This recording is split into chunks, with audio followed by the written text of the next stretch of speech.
There are 4 ingredients of a bad app idea, and I want you to be aware of each of these so you can make sure you're building an app users actually want to pay for. So let's jump over to the iPad here and get right into this. We're going to draw this out. And the first ingredient of a bad app idea is when you have no personal experience with the problem that your app is going to be solving.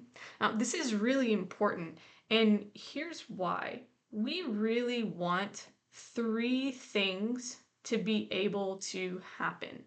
So, one is we want for you to have an understanding of the pain points that your target market is experiencing.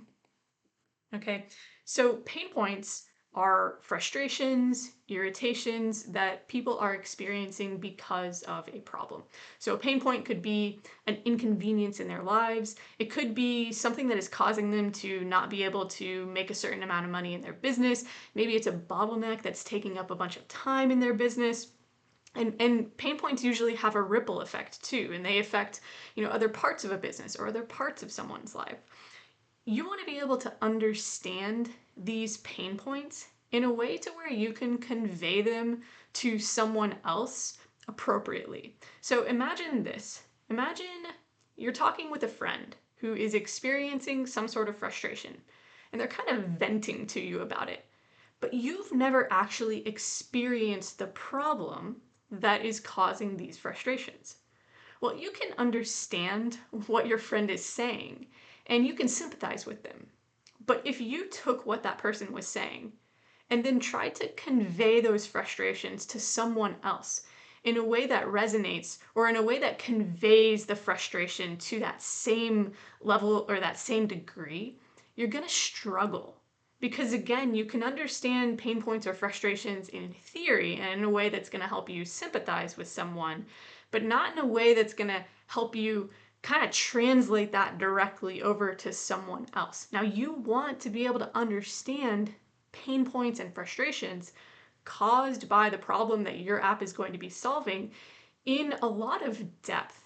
Because if you can convey those frustrations in a way that shows someone that you truly understand them, that's going to build immediate trust with your target market.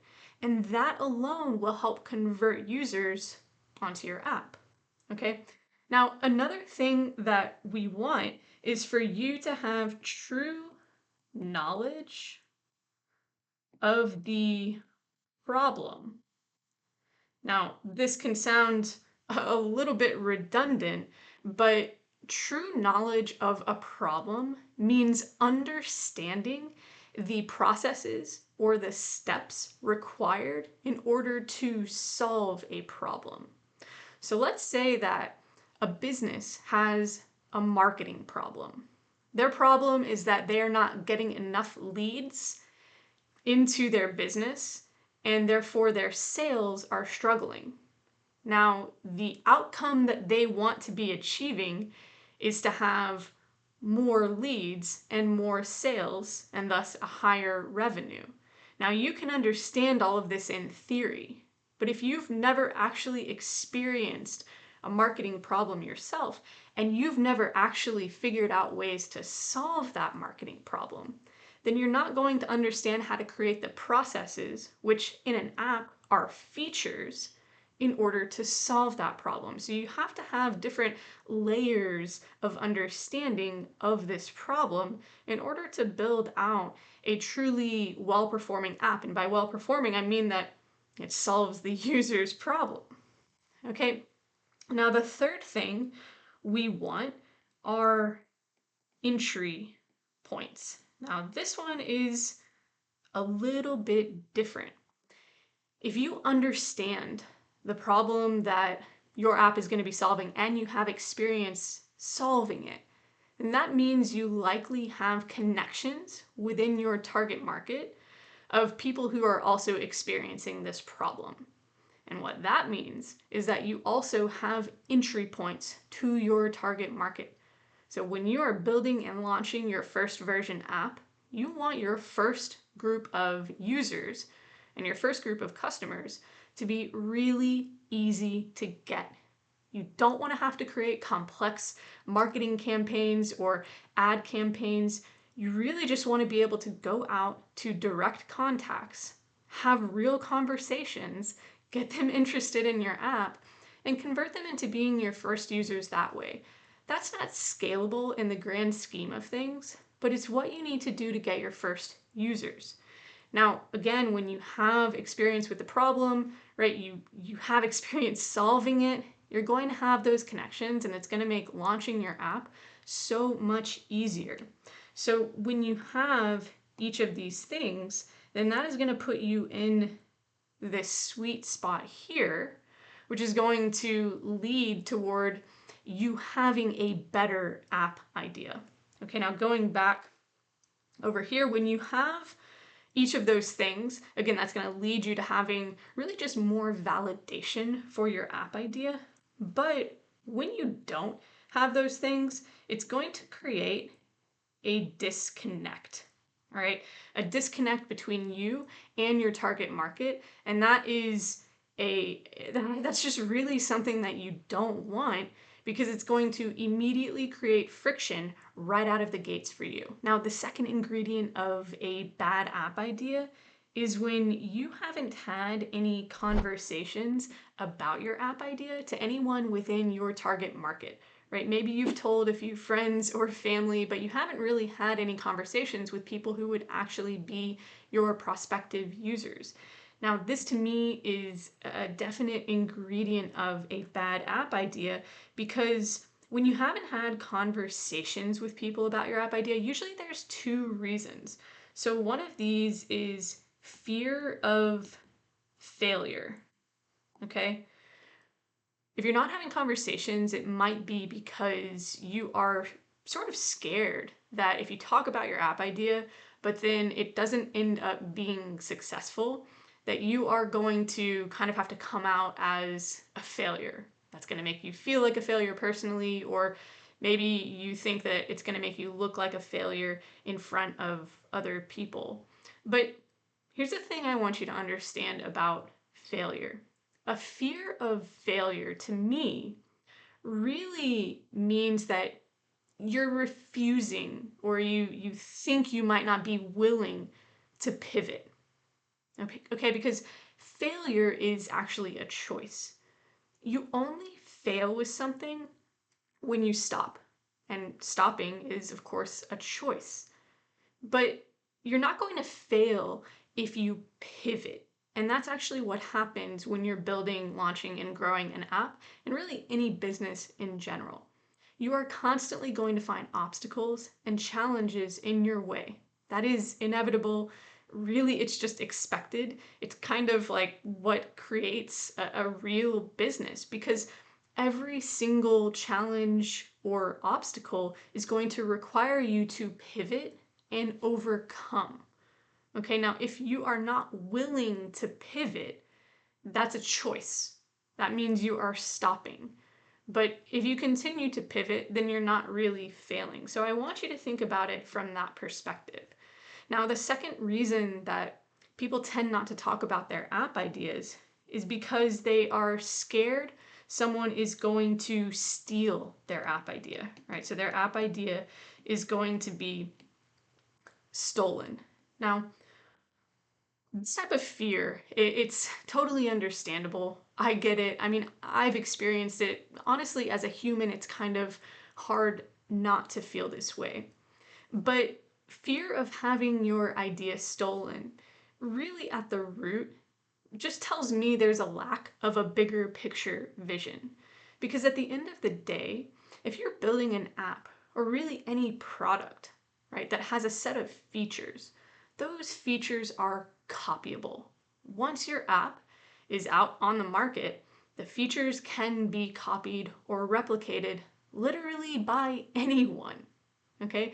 Now, that's not a bad thing. That's not something to be scared of, because alongside your app, if you're aiming to grow a true business out of this, you need a bigger picture vision. Now, your vision should sort of dictate how your product is going to have a deeper impact in your market?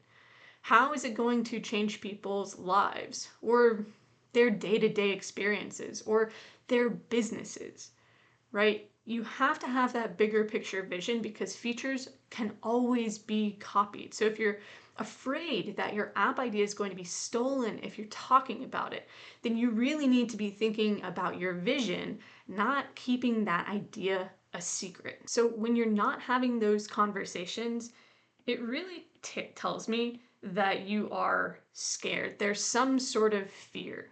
But if you are able, happy, and really expecting to have to pivot as you grow your app and business, and if you are building that bigger picture vision and not just a set of features, then you can move forward more confidently with your app idea. By the way, if so far it sounds like your app idea is actually one that's worth pursuing and you want to become a successful no-code app entrepreneur as quickly as you possibly can, then head to coachingnocodeapps.com/workshop for a free extended training where we're going to walk you through the next steps as well on how to start building, how to launch and grow your no-code app. All right, so the third ingredient of a bad app idea is when you don't have a deeper passion for the problem that your app is going to be solving, or you don't have a deeper passion for solving that problem. You know, we've all heard that you should do what you love, and that's true to an extent, but really what you should be doing if you want to create a business for yourself is you should be solving a problem that you're really passionate about solving. That means that you want to have a greater impact on your target market by eliminating this problem, these frustrations and pain points for them. You have to be passionate about that. And here's why.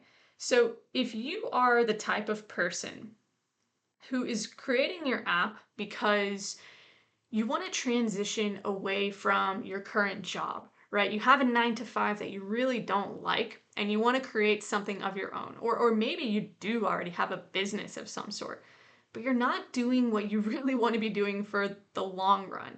And so you're creating this app so that you can transition. If you're that type of person, right, you can't be pursuing something that you aren't really interested in.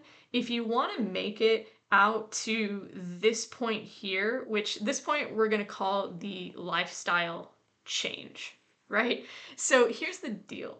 You can get to this kind of first ring here of success, we'll call it, by just simply putting in the work, right? Putting in just a ton of hours to get your product out there, get some paying customers, and make some initial money, right? You can get there. And let's say, you could even make your first 10K, maybe your first 50K, maybe even your first 100K with that product, with that business, simply by putting in more hours than other people or just kind of by grinding, okay? But if you want to make that transition and, come out to this next ring, and let's say this next ring is where you start to pad your savings account. Maybe you start to pad your retirement account. So you're putting some money aside. You can get there by hard work too. If you're the type of person who is willing to kind of shut themselves out from the rest of the world for the next couple of years and just grind away, right? Constantly putting in the work to get more customers, get more sales, maybe letting relationships go by the wayside during that time, maybe letting your own health go by the wayside during that time. If you're that type of person, you might be able to make it out there just by putting in that hard work. But look, if you want to make it out here to where that lifestyle change actually happens, you have now a business that supports the type of lifestyle, the freedom, the flexibility, the control that you want. You got to be playing the long game, and you can't play the long game with something that you don't really care about. It just does not work. In order to get to that point, your focus has to be on impact. How are you changing your users' lives? When you're trying to make that first 10K or get your first 10 customers or even your first 50K, whatever it is, when you're just doing that and you are kind of grinding because it does require a lot of work to get something up off the ground, right? You're thinking about features and product market fit and how to do sales. You're really just learning, right? In order to get out to this lifestyle change section, you got to be thinking about impact. And that is way beyond just learning the initial ropes. Okay. So if you don't have that passion, what that says to me is that your goals really, they're unsustainable. And if it's unsustainable, then you're not going to be able to play the long game. And the long game is what is going to get you to that lifestyle change. Okay, ingredient number 4 of a bad app idea is when there is no commitment toward the execution of that app idea. Now, this might sound really obvious and straightforward, but stick with me here because there are 3 specific things that you need to be thinking about with this. So, pursuing that success that you're after with your app idea is going to involve 3 specific stages. So you first have the planning stage. This is when you are doing things like validating your app idea, figuring out which feature set you're going to include in the first version of your app. So scoping your product, right? Having conversations with people within your target market, things like that.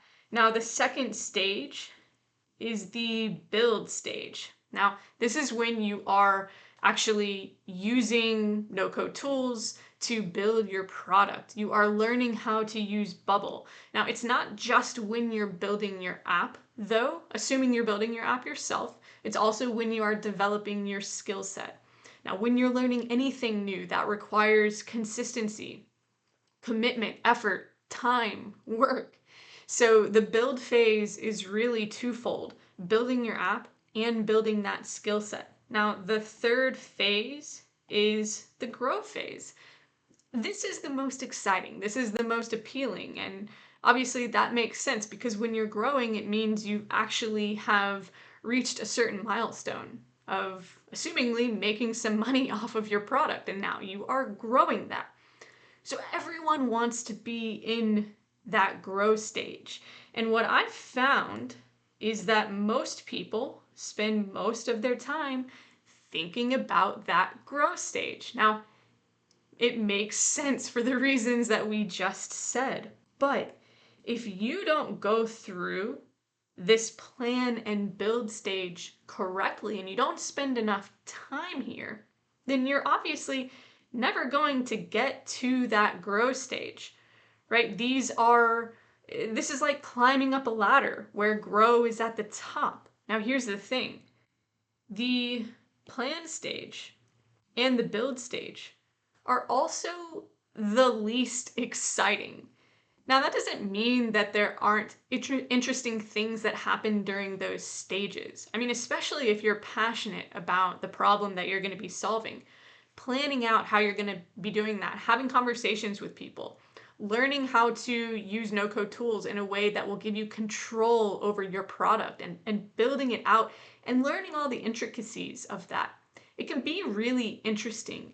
But if you don't personally have a very strong commitment toward the execution of this product, if you're only thinking about that grow stage and you want to speed past the ones underneath it to get there, then you are going to struggle to ever actually get here in the first place, right? These down here, these are absolutely critical to making any progress. This is not an overnight process. This is going to take work and commitment like we've already talked about. So what I've found happens is that when you're trying to really just speed through and get to that growth phase and all you're thinking about are growth tactics and those exciting things that happen once you already have the product market fit and the paying customers, when that's all you're thinking about, then the rest of it feels like an absolute slog, Okay, and when that happens, then guess what else happens? Well, your app becomes deprioritized. All right, deprioritized. And everything else starts to get your attention and pull you away from your app, right? Your job, your family, your life, everything else. Now, those things are obviously important. There has to be a balance, and you have to be focusing on those as well. But unless your app is also a priority, it will never get built and launched, and you will never be able to grow your business. So, those 4 ingredients of a bad app idea: number 1, not having experience with the problem your app is going to be solving. Number 2, not intentionally having conversations about it with people who are in your target market. And this is something that should be happening before you ever start building your app. It should happen during the idea stage. Number 3, not having a passion toward actually impacting your target market by solving this problem with your app. And number 4, not having a true commitment to execute, even when things are not as easy as you might want them to be. So, what you need to be doing, what you need to be pursuing rather, is an app idea where you have that personal experience, because that's going to give you the knowledge to build a product users actually want to pay for. Right? You want to be having conversations early, frequently, consistently, right? Start having them right now. I don't care what stage you're at. And that has to go outside of just some close friends and family. You got to have a passion for what you're doing, because that's going to enable you to play the long game. And you have to have a commitment toward making getting your app out there a priority alongside the other priorities in your life. It doesn't have to overtake them, but it can't be deprioritized, because this is not an overnight thing. It's also not easy. It's certainly doable. We've helped plenty of people build and launch their apps, but it does take work. So you have to have a commitment toward that execution. All right, if you have an app idea that is worth pursuing, then the next thing to do is head to coachingnocodeapps.com/workshop, where you can get access to a deep dive, extended, free training that's going to help you become a successful no-code app entrepreneur. So head to coachingnocodeapps.com/workshop, and we'll look forward to seeing you there.